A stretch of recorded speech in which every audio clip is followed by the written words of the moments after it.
Hi everyone, welcome back to my YouTube channel. This is me Preeti and today in this video I am gonna share with you UPSC exam pattern. UPSC का exam देने से पहले ये चीज़ आपके mind में clear होनी चाहिए कि यूपीएससी के एग्ज़ाम का पैटर्न होता क्या है, कितनी इसमें स्टेज होती है, कितने पेपर होते हैं यूपीएससी के एग्ज़ाम में, कितने क्वेश्चन आते हैं और कितने मार्क्स का होता है, कितना टाइमिंग आपको मिलता है। यानी कि एग्ज़ाम पैटर्न से रिलेटेड आपके जितने भी डाउट्स हैं आज के इस वीडियो में मैं सारे डाउट आपके क्लियर कर दूंगी। जितने भी आपके कन्फ्यूजन्स है यूपीएससी के पैटर्न को लेके वो सारी आज क्लियर होने वाली है। इस वीडियो को देखने के बाद आपको कोई अनदर वीडियो नहीं देखनी पड़ेगी यूपीएससी एग्जाम पैटर्न को लेकर। वीडियो स्टार्ट करने से पहले आप सबसे एक छोटी सी रिक्वेस्ट है कि वीडियो पसंद आए तो वीडियो को लाइक कमेंट शेयर ज़रूर कर देना, चैनल को सब्सक्राइब करके बेल आइकन ज़रूर प्रेस कर ले ताकि फ्यूचर की हर नोटिफिकेशन आप तक सबसे पहले पहुंच सके। हमारा जो टॉपिक है वो यूपीएससी एग्जाम पैटर्न। यूपीएससी का एग्ज़ाम पैटर्न क्या होता है? As you all know that कि यूपीएससी की 3 स्टेजेस होती है। सबसे पहली स्टेज आपकी आती है प्रीलिम्स, देन आप मेंस, आपकी सेकेंड स्टेज होती है मेंस के बाद आपका होता है इंटरव्यू। तो सबसे पहले हम क्लियर कर लेते हैं प्रीलिम्स को लेकर कि प्रीलिम्स का एग्ज़ाम किस तरीके से होता है। प्रीलिम्स के अंदर आपके 2 पेपर होते हैं। पहला पेपर आपका GS1, सेकेंड पेपर होता है आपका GS2 का।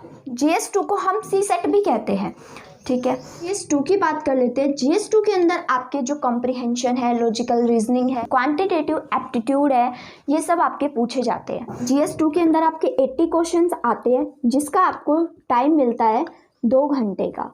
80 क्वेश्चन सॉल्व करने के लिए आपको 2 घंटे का समय इसमें दिया जाता है। एंड ऑल्सो ये जो पेपर है ये आपका OMR शीट पे होता है, ऑफलाइन होता है, ऑनलाइन नहीं होता। GS फर्स्ट की बात करें तो इसके अंदर आपके 100 क्वेश्चन आते हैं। टाइम जो है वो आपके 2 घंटे का ही इसमें मिलता है, 2 घंटे का समय आपको मिलता है। ये पेपर भी आपका OMR शीट पे होता है कि आपको सर्कल करने होते हैं जो मल्टीपल चॉइस क्वेश्चन होते हैं उनमें, ठीक है। और GS फर्स्ट के अंदर इससे रिलेटेड क्वेश्चन पूछे जाते हैं आपकी political science, economics, geography, art and culture, science and tech, ये जो आपके सब्जेक्ट्स हैं इन सब्जेक्ट से आपके प्रीलिम्स के अंदर क्वेश्चन आते हैं। तो ये आपका प्रीलिम्स का पेपर होता है। मेरिट जो है वो आपकी प्रीलिम्स के बेसिस पे नहीं बनती।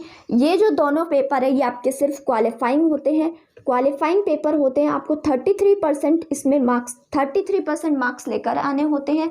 33% यदि आप ले आते हो तो आप अपनी अगले स्टेज पर चले जाते हो जो आपकी रहने वाली है मेंस का एग्ज़ाम आप दे सकते हो यदि आप इसको क्लियर कर लेते हो तो। प्री जो है आपका कहीं पर भी इसके मार्क्स मेरिट में काउंट नहीं होते, जस्ट एक क्वालिफाइंग नेचर होता है प्रीलिम्स का।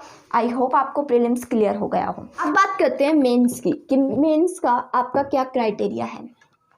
सो मेंस आप कब दे सकते हो? जब आप प्रीलिम्स क्लियर कर लोगे। मेंस के अंदर आपके 9 पेपर होते हैं। 9 पेपर कौन कौन से हैं? फर्स्ट पेपर 1 आपका होता है एस्से का। पेपर 1 आपका एस्से होता है। पेपर 2 आपका GS1, GS2, GS3, GS4, 4 जो है आपके GS के पेपर होते हैं। टोटल 5 हो गए। देन आपके 2 पेपर किसके होते हैं? ऑप्शनल के, पेपर फर्स्ट और ऑप्शनल का होता है एक पेपर सेकेंड। उसके बाद आपका जो 5 पेपर आपके हो गए एस्से प्लस GS के, उसके बाद 2 ऑप्शनल के, 7। जो 2 पेपर बचते हैं, एक पेपर आपका होता है लैंग्वेज और एक आपका होता है कंपल्सरी इंग्लिश। तो इस तरीके से जो है आपके 9 पेपर होते हैं। पहला पेपर आपका एस्से का होगा, 4 पेपर आपके GS के होंगे, 2 पेपर आपके ऑप्शनल से लिए जाते हैं। जो ऑप्शनल आप चूज करते हो वो उसके 2 पेपर होते हैं। पहले होता था कि दोनों पेपर अलग अलग ऑप्शनल के होते थे, लेकिन अब आपको ऑप्शनल एक ही चूज करना होता है और उसके आपके 2 पेपर लिए जाते हैं। उसके बाद लैंग्वेज का पेपर होता है जो हमारे कॉन्स्टिट्यूशन के अकॉर्डिंग लैंग्वेजेस है, उनमें से आप कोई भी लैंग्वेज चूज़ कर सकते हो। लाइक यदि आप नॉर्थ इंडिया से बिलोंग करते हो तो आप हिंदी चूज़ कर सकते हो, असम से बिलोंग करते हो तो आसामीज, मराठी, पंजाबी, जिस भी लैंग्वेज में आपको देना है वो लैंग्वेज आप चूज़ कर सकते हो। कंपलसरी होता है इंग्लिश का, इसके लिए आप कोई ऑप्शन नहीं है, इंग्लिश का एक कंपलसरी पेपर आपको देना ही होता है, ठीक है। बात कर लेते हैं अपने पेपर फर्स्ट की। पेपर फर्स्ट आपका जो है 250 मार्क्स का होता है।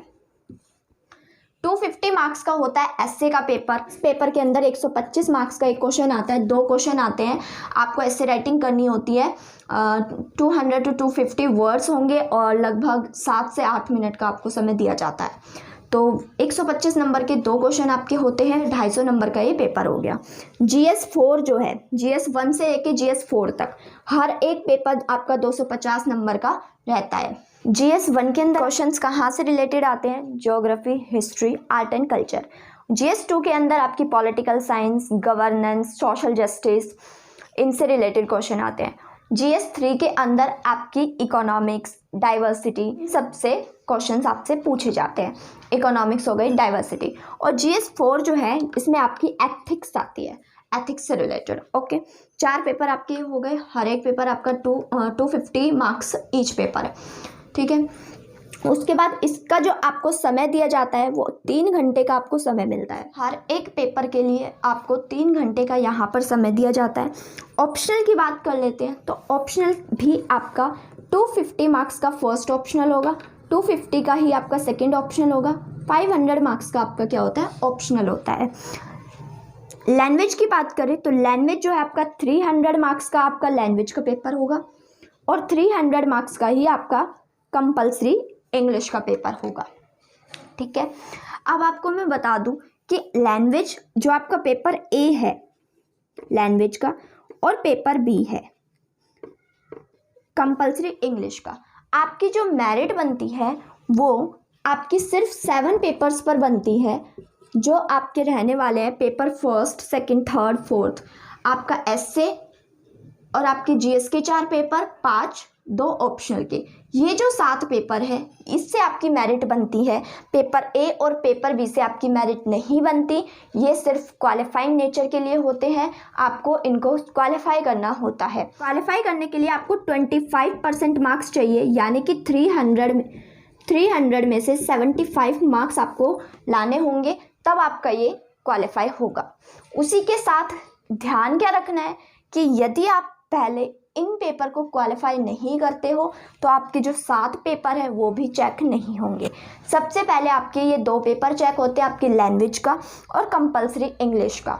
ये दोनों पेपर आपके चेक होने पे यदि आप इनको क्वालिफाई कर पाते हो तभी आपके 7 पेपर चेक होते हैं। ये जो 7 पेपर है टोटल आपके 1750 मार्क्स के बनते हैं। जब आप इन क्वालिफाई कर लोगे अपने पेपर ए और पेपर बी को, तब आपकी ये पेपर चेक होंगे और फिर आपकी मेरिट बनती है। तो इस तरीके से आपके मेंस के ये एग्ज़ाम होते हैं। 9 पेपर होते हैं जिनमें से 7 पेपर पर ही आपकी मेरिट बनती है। लैंग्वेज का जो पेपर है, लैंग्वेज आप कोई भी चूज़ कर सकते हो। उसी के साथ जो नॉर्थ ईस्ट के एस्पिरेंट्स है, मिज़ोरम, मेघालय, मणिपुर, इनके लिए लैंग्वेज का पेपर नहीं होता। तो ये था आपको मेंस को लेके क्राइटेरिया। अब बात कर लेते हैं अपने इंटरव्यू की। इंटरव्यू जो है आपका मेंस आपका क्लियर होने के बाद आप इंटरव्यू पर पहुंचते हो। इंटरव्यू आपका क्या होता है? Personality development test.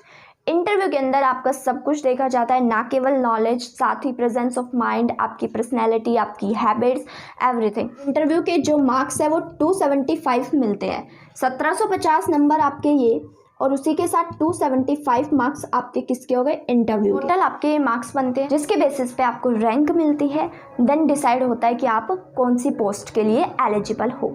I hope आपको तीनों स्टेजेस क्लियर हो गई हो। ये आपका UPSC का पैटर्न रहता है।